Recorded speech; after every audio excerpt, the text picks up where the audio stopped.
Fala, meus amigos e minhas amigas da Arsenal Brazuca. Estamos aqui para mais um vídeo no nosso canal. Estou cumprindo o que eu prometi. Vocês não podem... Deixa eu abrir a janela aqui, tá meio escuro, para dar uma visibilidade, uma claridade, né? Enquanto eu não tenho, sei lá, um ring light, né? Todo um projeto aqui para fazer vídeo para vocês. E aí por isso que eu fico sempre pedindo a ajuda de vocês, né, pra gente conseguir melhorar aqui o nosso setup dos vídeos, das lives, que a gente tá por fora ainda, mas daqui a pouco eu começo a me ajeitar aqui e fazer as lives para vocês, tá? Mas eu já queria chegar aqui pedindo para vocês, como sempre, like no canal, sininho para receber as notificações, verifiquem a inscrição no canal e compartilhe esse vídeo com o máximo de pessoas possíveis, tá?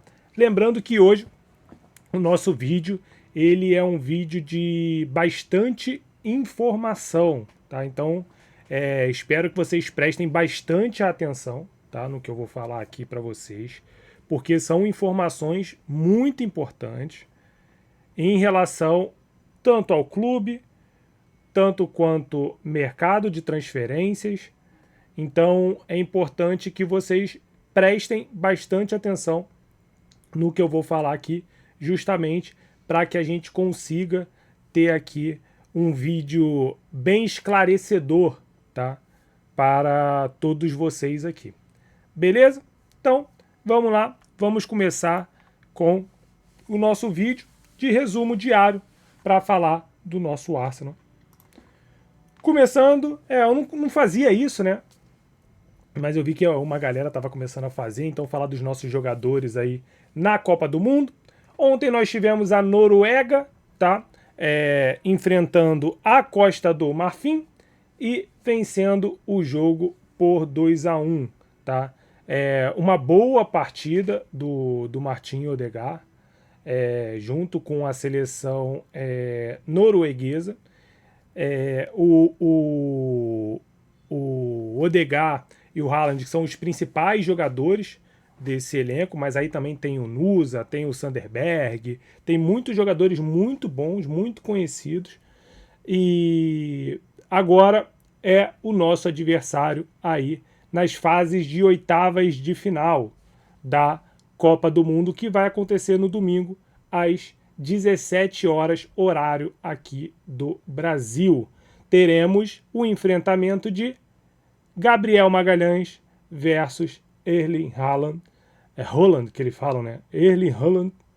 Então, vamos torcer para a nossa seleção despachar a Noruega para casa e mandar o Odegaard para Londres. Claro que ele não vai para Londres, ele provavelmente vai tirar umas férias aí merecidas, tá? Tanto para ele quanto para outros jogadores. Então, a gente vai falar disso um pouco mais à frente, tá? Mas tivemos o jogo da Noruega classificada para as oitavas de final, então Martin Odegaard continua lá na Copa do Mundo. Depois nós tivemos um outro jogo entre França e Suécia, tá? Tivemos o enfrentamento de William Saliba contra Victor Gyökeres e o francês se deu melhor na partida. Uma vitória teoricamente fácil. A Suécia começou ali tentando fazer alguma coisa diferente, tentar gerar um trabalho ali para a seleção francesa, porém não foi capaz de sequer dar tanto trabalho ali depois dos 20 minutos, né? Começou ali fazer um esforço ali durante 20 minutos e depois ali a seleção francesa acelerou o jogo e aí acabou com o jogo. Dembélé, Olise, Mbappé, jogando demais, acabaram com o jogo e mandaram o Gyökeres de volta, tá? Então o Gyökeres volta e o Saliba se mantém aí na Copa do Mundo. Só lembrando, o Saliba, eu até postei, eu fiquei reparando muito no Saliba, pelo menos ali no início do jogo, depois eu fiquei meio perdido, porque, de certa forma, eu estou trabalhando e assistindo o jogo, então... Mas ali no começo do jogo eu consegui ver bem a partida. Gostei ali da movimentação do Gyökeres, mas não dá para jogar Gyökeres e Isaac no mesmo time, sendo bem sincero, tá? O Gyökeres, ele procura sair muito da área quando o Isaac tá ali.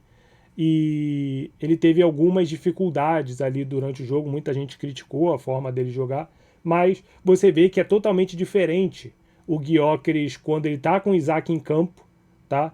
E ali quando ele classifica a Suécia para a Copa do Mundo, praticamente jogando sozinho, é modo de dizer, tá, gente? Tô falando sozinho ali como a referência do ataque. Então ele conseguiu levar a Suécia para essa Copa do Mundo. O Graham Potter escolheu jogar com os dois, tá?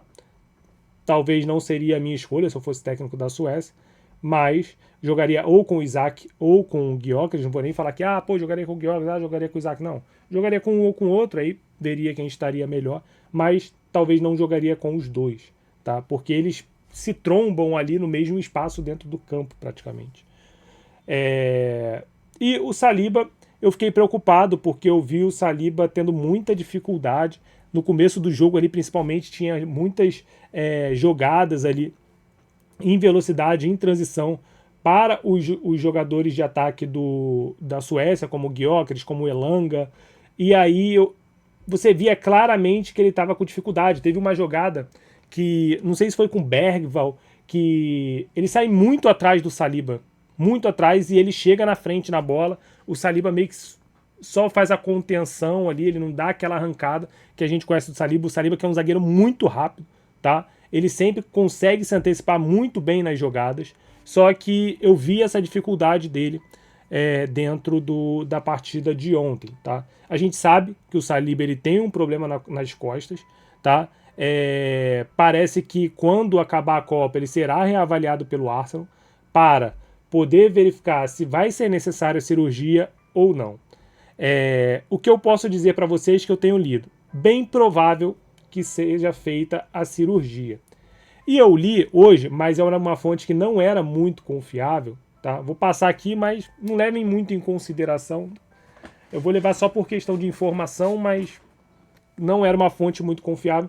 Mas falou que o Saliba poderia ficar até 14 jogos fora, tá? Ele não disse 14 jogos de Premier League, falou de 3 a 4 meses fora, então é praticamente meio campeonato.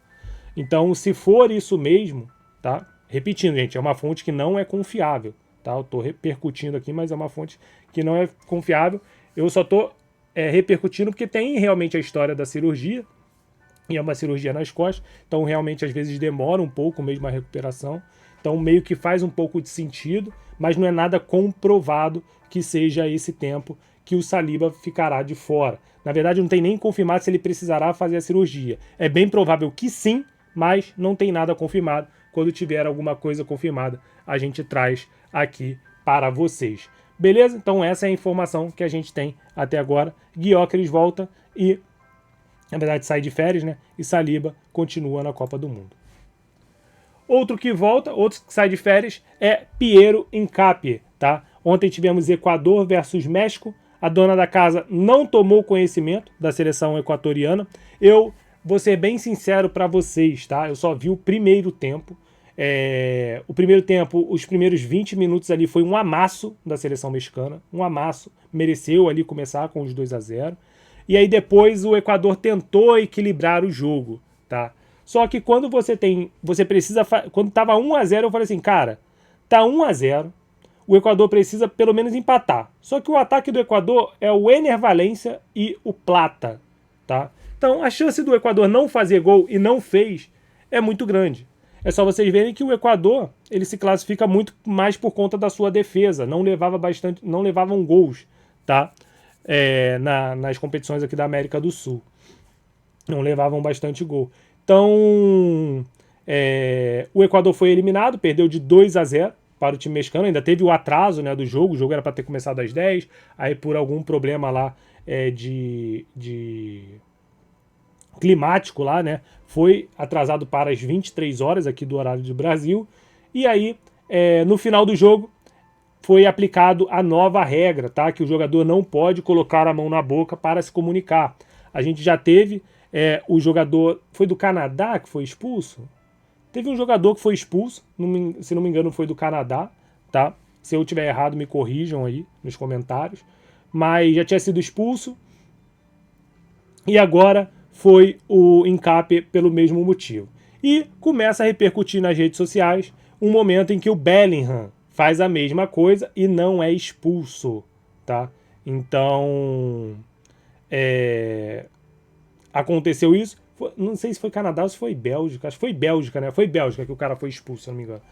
E aí, teve esse caso do Bellingham, que ele fala, né, com a mão na boca e não é expulso. Então, assim, os árbitros precisam ter critério, porque foi amplamente divulgado, passou no replay, então o VAR poderia ter chamado, o VAR deixou passar, tá? Não poderia ter deixado passar, porque já é a segunda expulsão que a gente tem nesses casos, e os jogadores vão precisar se adaptar a essa nova regra do futebol, tá? Precisa ser trabalhado com eles essa nova regra no futebol. Então, o Incap, ele sai de férias agora, tá? Foi eliminado aí para a equipe mexicana. E acabou de terminar, tá, o jogo entre Inglaterra e República Democrática do Congo. A Inglaterra, que passou um sufoco, tá, dentro do jogo, teve muita dificuldade mesmo dentro do jogo, muita bola alçada na área, tentando ali o Harry Kane. No primeiro tempo, até os 30 minutos, a Inglaterra não tinha dado uma finalização no gol, tá?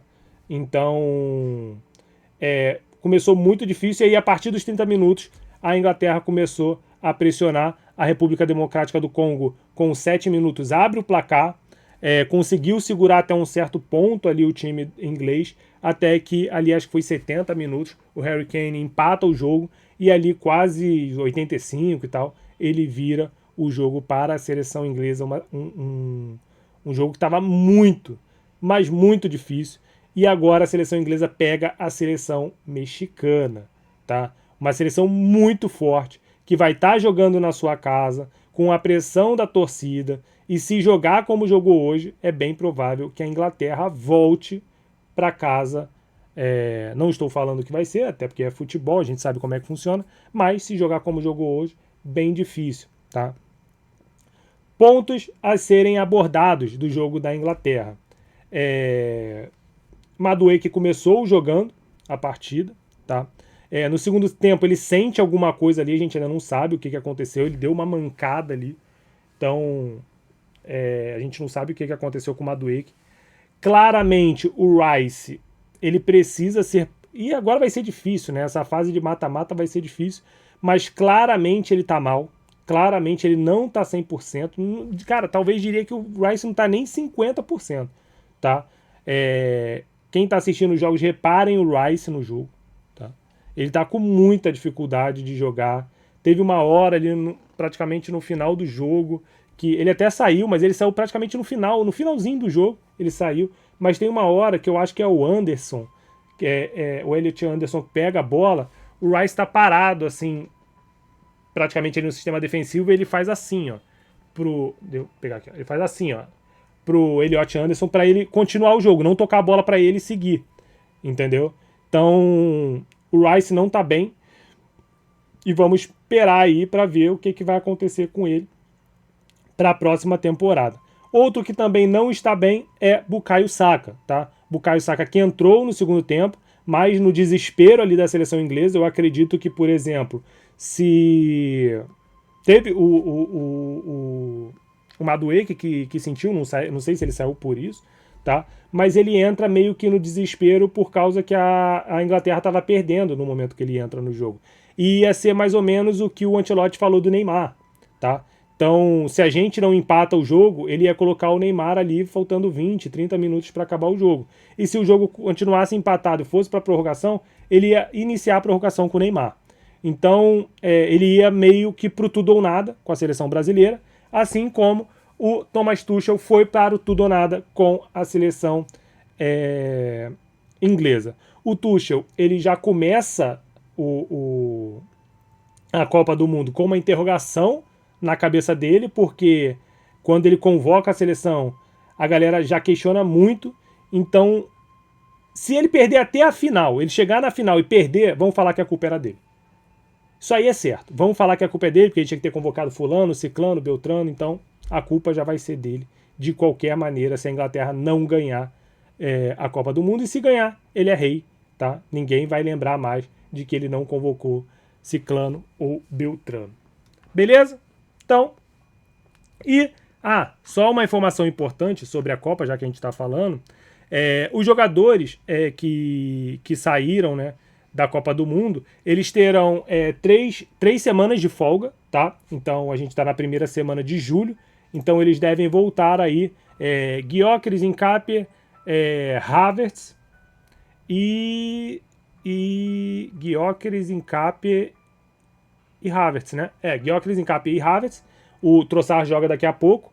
Deve voltar ali na semana do dia 24, essas coisas assim, do dia 20, na verdade. Então deve estar voltando nessa semana, tá? Eles podem até... Acho que difícil, né? Porque eles vão estar voltando, então vai ter que ter todo aquele treino. E a gente tem um jogo contra o Girona, tá? E temos o jogo contra o Real Betis no dia 5 de agosto, aí em Dublin, tá? Informação do Football London. Então, arrematando Copa do Mundo, nossos jogadores, seguimos para as informações também que falam do Arsenal. O Lucas Baczek, né, que é um cara que ele sempre fala sobre essa parte de marketing, principalmente do Arsenal, tá? Ele falou, ele informou, né, que a Legends Global foi nomeada o novo fornecedor oficial de alimentos no Emirates Stadium, tá? O acordo é plurianual, então ele serve para 1 ano e depois a gente pode ir seguindo ou não, tá? E permitirá que a Legend Global traga a sua expertise culinária, líder na indústria, nessa indústria, né, alimentícia, para o estádio, para o Emirates Stadium na temporada 2026-2027. O Arsenal costurando aí mais um acordo, o Arsenal que vem fechando vários acordos, o que também nos permite ter mais receitas. É uma fonte de receita que o Arsenal descobriu aí nesses últimos anos para que a gente conseguisse aí contratar jogador, melhorar as coisas dentro do clube. Então serve para tudo um pouco, tá? Então Legends Global, uma nova parceira aí do Arsenal Football Club.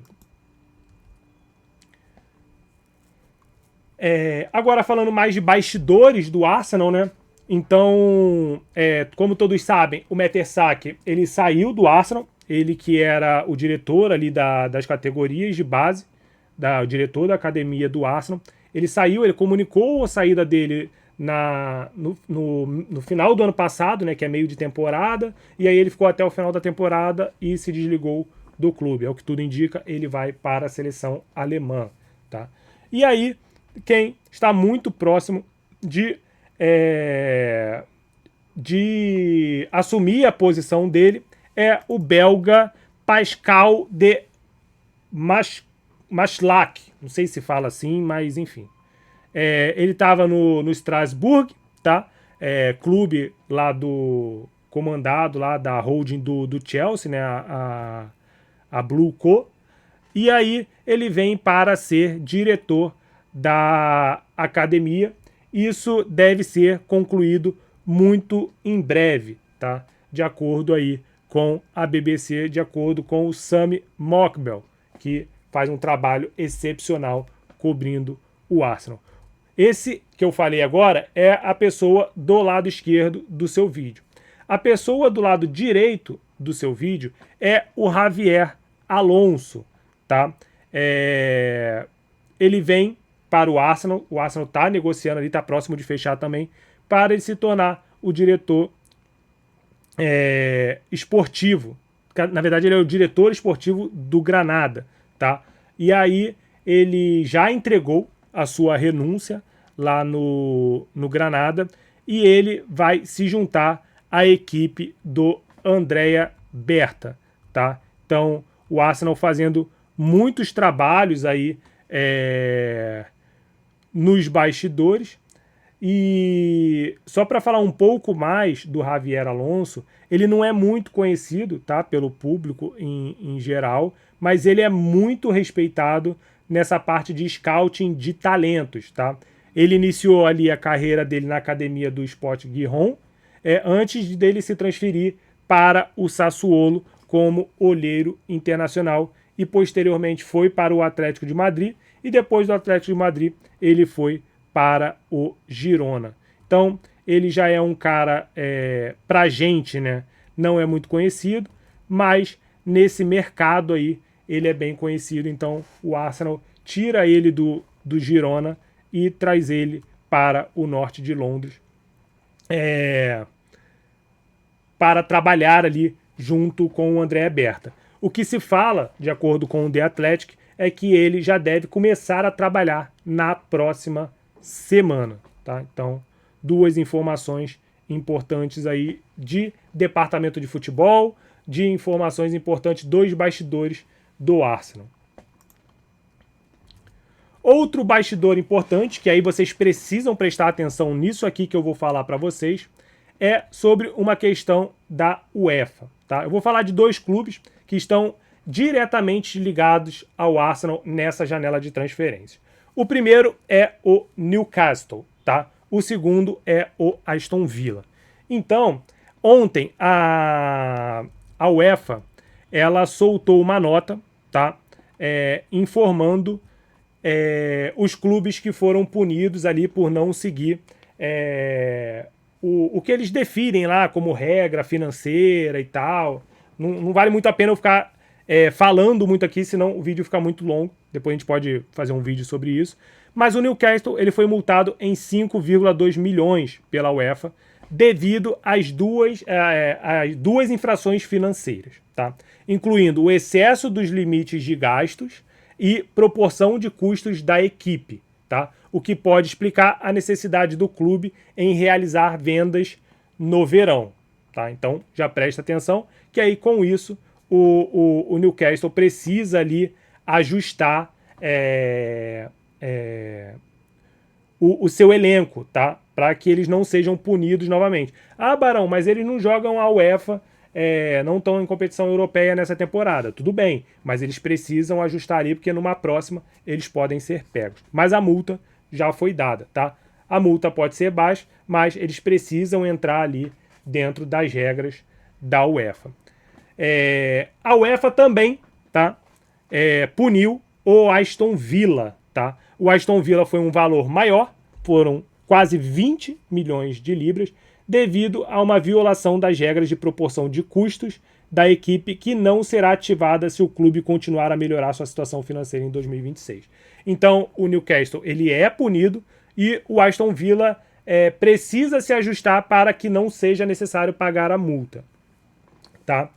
E aí é onde entra a informação que eu falei para vocês sobre janela de transferência. E aí o Aston Villa e o Newcastle precisam vender jogadores para se adequar, tá, a esses quesitos da UEFA. Do Newcastle, começando pelo Newcastle, a gente está de olho no Bruno Guimarães, tá, que eu vou falar mais à frente para vocês. Então não vou ficar muito em ênfase aqui no Newcastle, tá? Depois eu vou falar por quê, que eu não vou ficar muito em ênfase, mas vamos focar aqui no Aston Villa, porque o Aston Villa ontem soltou uma informação de que o Morgan Rogers só estaria à venda por 130 milhões.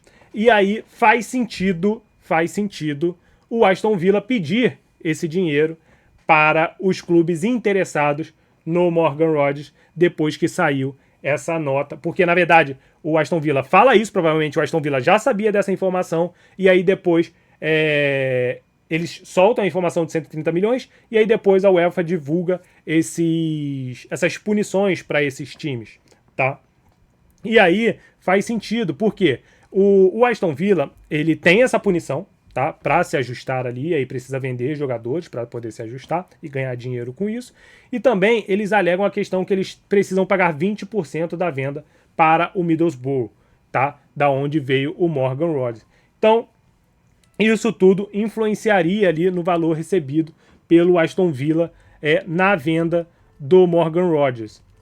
E aí, um ponto importante que a gente precisa trazer para vocês é que o Villa ele precisa gerar bastante receita, tá, nesse ano fiscal. Isso é um ponto importante, tá?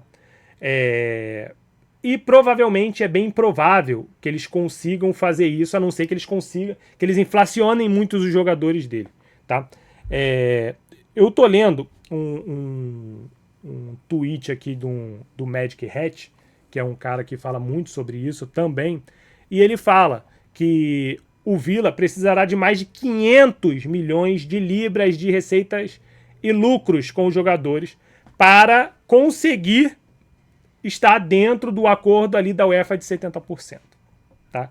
Para vocês verem, o Aston Villa precisa de 500 milhões. O Arsenal não chegou nem nos 70%. O Arsenal trabalha com uma média abaixo disso. O Arsenal deve estar com 60%, 70%. Por quê? O da Premier League, se eu não me engano, é 80%.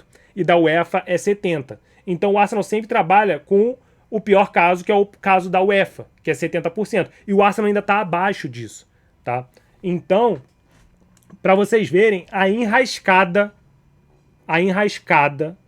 tá? Que o Aston Villa tá.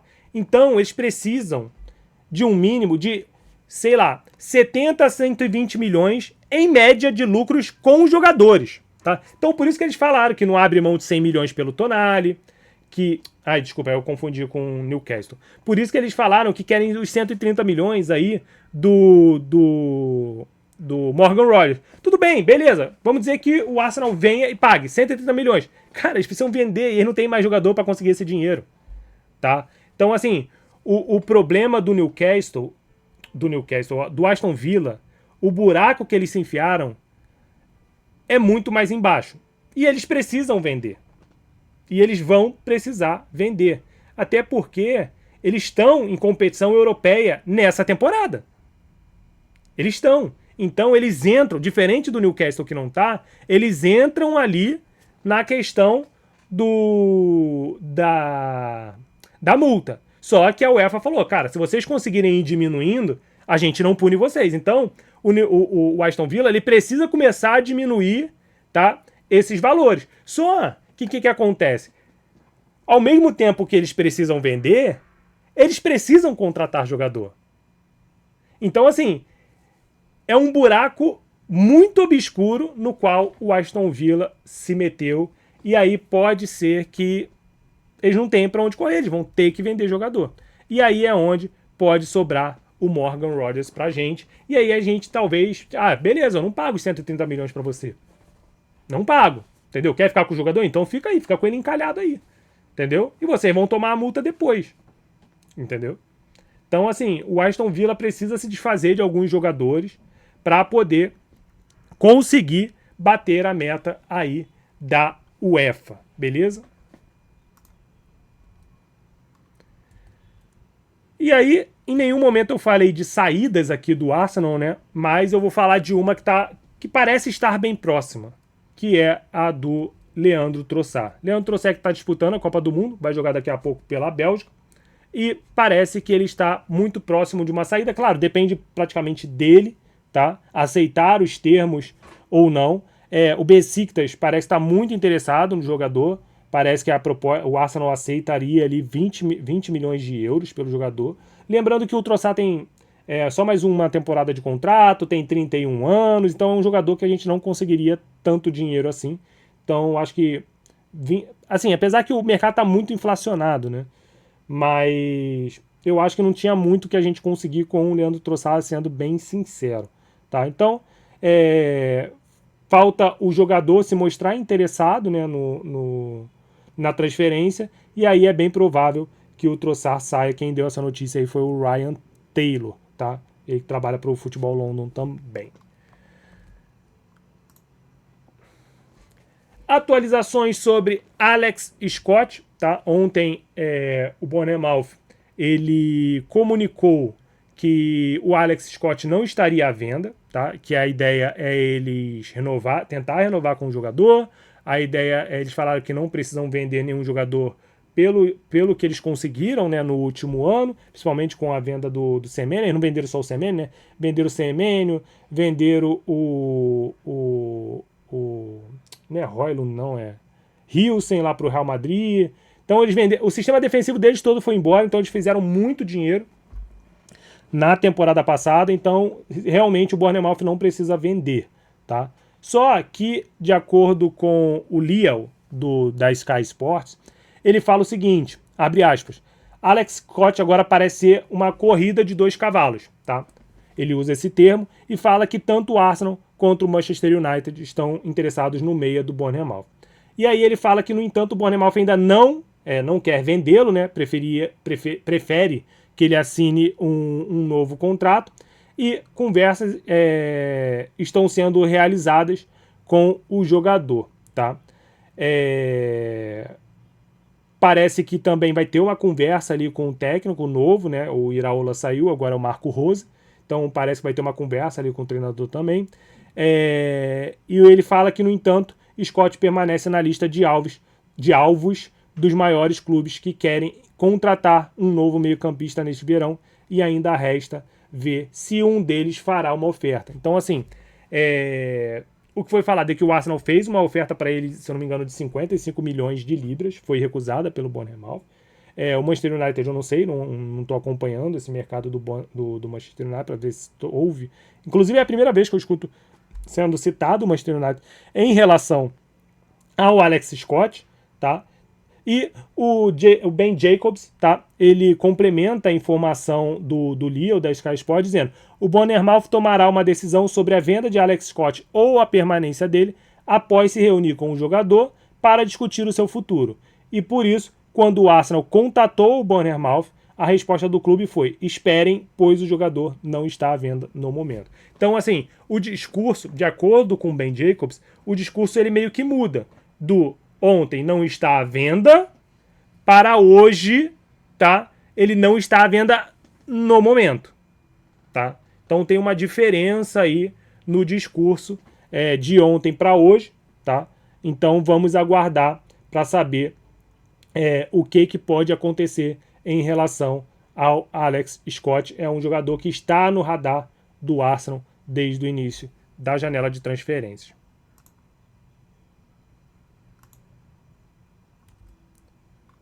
E outro que está no radar do Arsenal, que a gente vem falando aí recentemente, é o brasileiro Bruno Guimarães. Todo dia sai uma notícia nova em relação ao Guimarães. Muitos empresários aí que são ligados ao Bruno Guimarães estão tentando fazer a movimentação dele, tá? E parece, tá? De acordo com o Lee Ryder, que é um cara que cobre aí o Newcastle, é uma fonte muito confiável em relação a notícias relacionadas ao Newcastle. Ele está muito debruçado, principalmente nesse caso do Bruno Guimarães. Então a maioria das informações que saem em relação ao Bruno Guimarães é ele que está apurando tudo, tá? E aí ele soltou agora, recentemente, que o Arsenal ainda não fez uma oferta por Bruno Guimarães, mas foi informado sobre os termos do acordo e o que provavelmente será necessário para contratá-lo, tá? E quais são os termos desse acordo? Os termos desse acordo parece que o Newcastle está disposto a aceitar 65 milhões pelo Bruno Guimarães, tá? Então, o Arsenal pode ser que faça essa proposta já sabendo dessa informação, tá? Até o próprio Lee Ryder falou, o Arsenal foi informado dos termos do acordo e do que provavelmente será necessário para contratar Bruno Guimarães. Com temores crescentes dentro do Newcastle, o Newcastle está com muito medo de perder seu capitão, tá? De que o jogador possa sair. O Arsenal acredita que 65 milhões poderia ser suficiente para garantir a assinatura do jogador. Além disso, tá? Também foi informado pelo próprio Lee Ryder que o Bruno Guimarães ficou frustrado com o projeto do Newcastle depois do título da Copa da Liga, tá? Onde ele achou que a partir dali o time evoluiria, por mais que fosse um campeonato com baixa relevância ali dentro da Inglaterra, mas o Newcastle não ganhava um troféu há bastante tempo. Então ele acreditou que ali, tipo, às vezes mesmo que um troféu sem muita relevância, é um troféu e, tipo, às vezes abre o olho da galera para poder continuar, né, seguir o caminho, mas parece que não foi isso, e isso frustrou um pouco o Bruno Guimarães. E se isso for verdade também, o que parece que é, tá? A gente tem uma grande chance aí de, quanto mais próximo a gente contratar o Bruno Guimarães. Lembrando que o Bruno Guimarães está com a seleção brasileira na Copa do Mundo, então eu acho que isso aí só vai se adiantar mesmo quando acabar a Copa do Mundo. Aí ele tem férias também, mas aí entra toda a questão de negociação, faz exame onde ele tiver que estar, igual a gente fez com o Havertz, igual a gente fez com o Gyökeres, onde ele tiver, faz os exames médicos, faz tudo, entendeu? Mas parece que a questão do Bruno Guimarães, ela está avançando um pouco mais rápido do que as questões do Morgan Rogers. Tá bom? Galera, então são essas notícias que a gente tem hoje para informações. Saindo notícias posteriormente, a gente tenta trazer aí no vídeo de amanhã, tá bom? Então, a minha promessa está sendo cumprida. Eu falei que ia tentar fazer mais vídeos para vocês, então estou trazendo aqui para vocês mais vídeos. Então, me ajudem aí também com o like no canal, sininho para receber as notificações, verifique a inscrição no canal e compartilhe esse vídeo com o máximo de pessoas possíveis. Beleza? Então é isso, galera. Muito obrigado mais uma vez e fui!